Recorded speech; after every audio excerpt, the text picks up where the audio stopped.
Assalamualaikum warahmatullahi wabarakatuh. Salam aktivitas.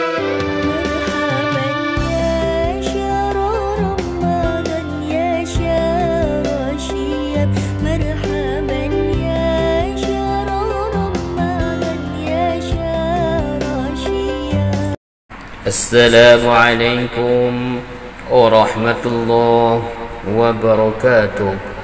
Alhamdulillah alladhi shahru Ramadan alladhi unzila fihi al-Quran.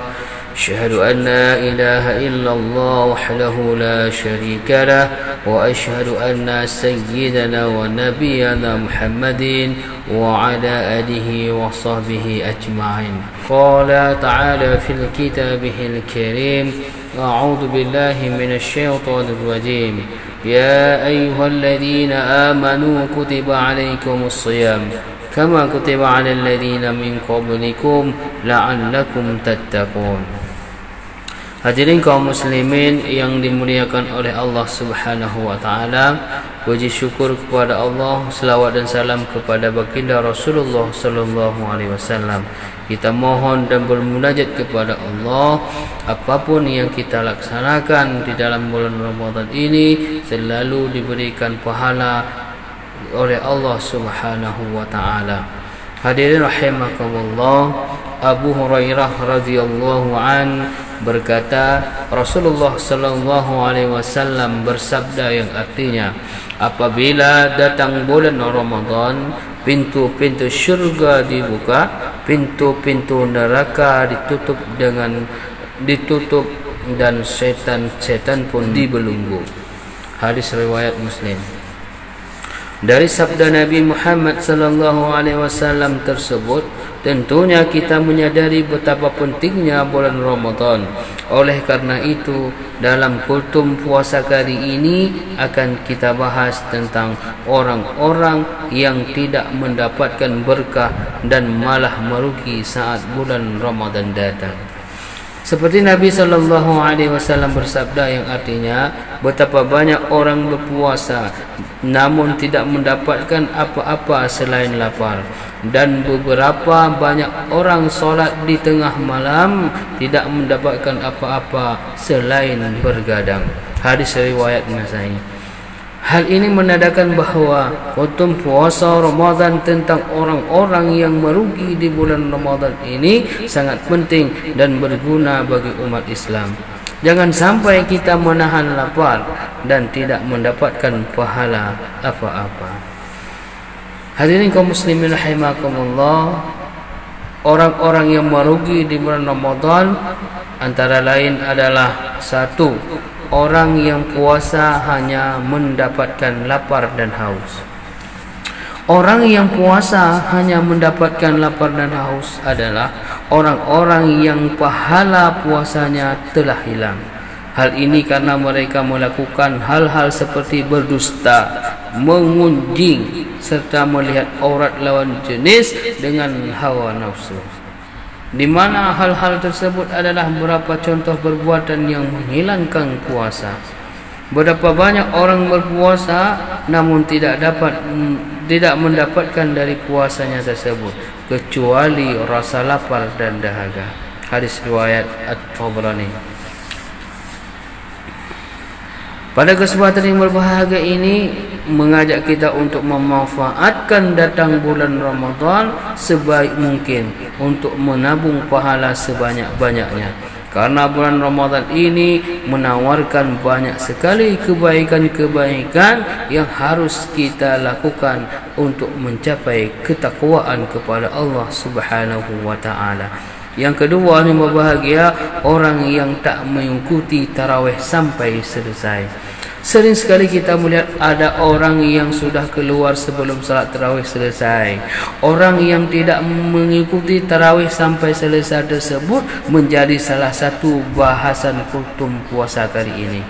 Biasanya banyak orang yang sudah keluar dari masjid sebelum mulai salat witir. Nabi sallallahu alaihi wasallam bersabda, orang yang salat tarawih mengikuti imam sampai selesai ditulis baginya pahala semalam suntuk. Hadis riwayat Tirmizi, Ibnu Majah dan Ahmad. Dengan sabda Rasulullah sallallahu alaihi wasallam tersebut, tentunya kita sangat merugi bagi siapa saja yang meninggalkan salat tarawih sebelum selesai. Hadirin kaum muslimin rahimakumullah, orang-orang yang merugi di bulan Ramadan yang selanjutnya adalah orang yang jarang membaca Al-Quran di bulan suci Ramadan. Membaca Al-Quran sebagai kita umat Islam merupakan amalan yang menjanjikan banyak pahala apabila dilakukan di bulan Ramadan. Membaca Al-Quran sebagai kita umat Islam merupakan amalan yang menjanjikan pahala apabila dilakukan di bulan Ramadan. Tentang orang yang merugi karena jarang membaca Al-Quran di bulan Ramadan, Nabi Muhammad sallallahu alaihi wasallam bersabda, barang siapa yang membaca satu huruf dari Al-Quran, maka baginya satu kebaikan, dan satu kebaikan itu dilipat gandakan dengan 10 pahala. Aku tidak mengatakan alif, lam, mim atau satu huruf, akan tetapi alif satu huruf, lam satu huruf, dan mim satu huruf. Hadis riwayat Tirmizi. Waham wa biasadin bahagia.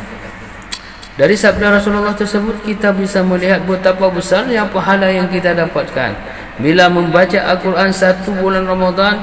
Jadi membaca Al-Quran sudah seharusnya menjadi salah satu hal yang rutin yang kita kerjakan di bulan Ramadan. Oleh karena itu, setidaknya kita bisa mengamalkan membaca Al-Quran serutin mungkin.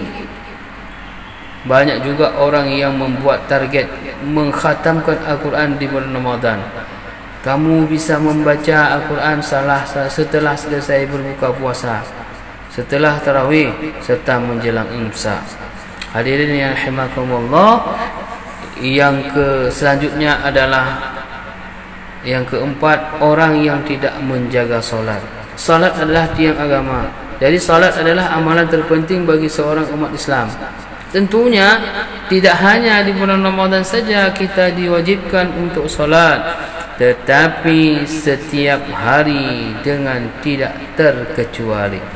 Sesungguhnya pertama kali yang dihisab dari segenap amalan orang hamba di hari kiamat kelak adalah solatnya. Bila solatnya baik, maka beruntunglah ia, dan bila mana solatnya rusak, sesungguhnya kerugian menimpanya. Hadis riwayat Tirmizi. Meninggal solat wajib sama saja dengan puasa atau menahan haus dan lapar yang kita kerjakan menjadi sia-sia. Maka dari itu, solat adalah amalan terpenting yang harus kamu laksanakan setiap hari.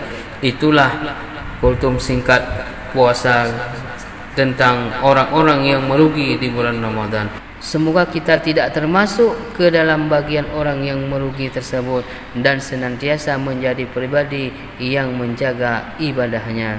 Hadirin kaum muslimin rahimakumullah, mari kita laksanakan di bulan Ramadan ini dengan penuh harapan, dengan meningkatkan ketakwaan, la'allakum tattaqun. Semoga menjadi orang-orang yang muttaqin, yang selalu diridai oleh Allah Subhanahu wa taala. Aqulu qawli hadza, usikum bi nafsi bi taqwallah. Wassalamu alaikum warahmatullahi wabarakatuh.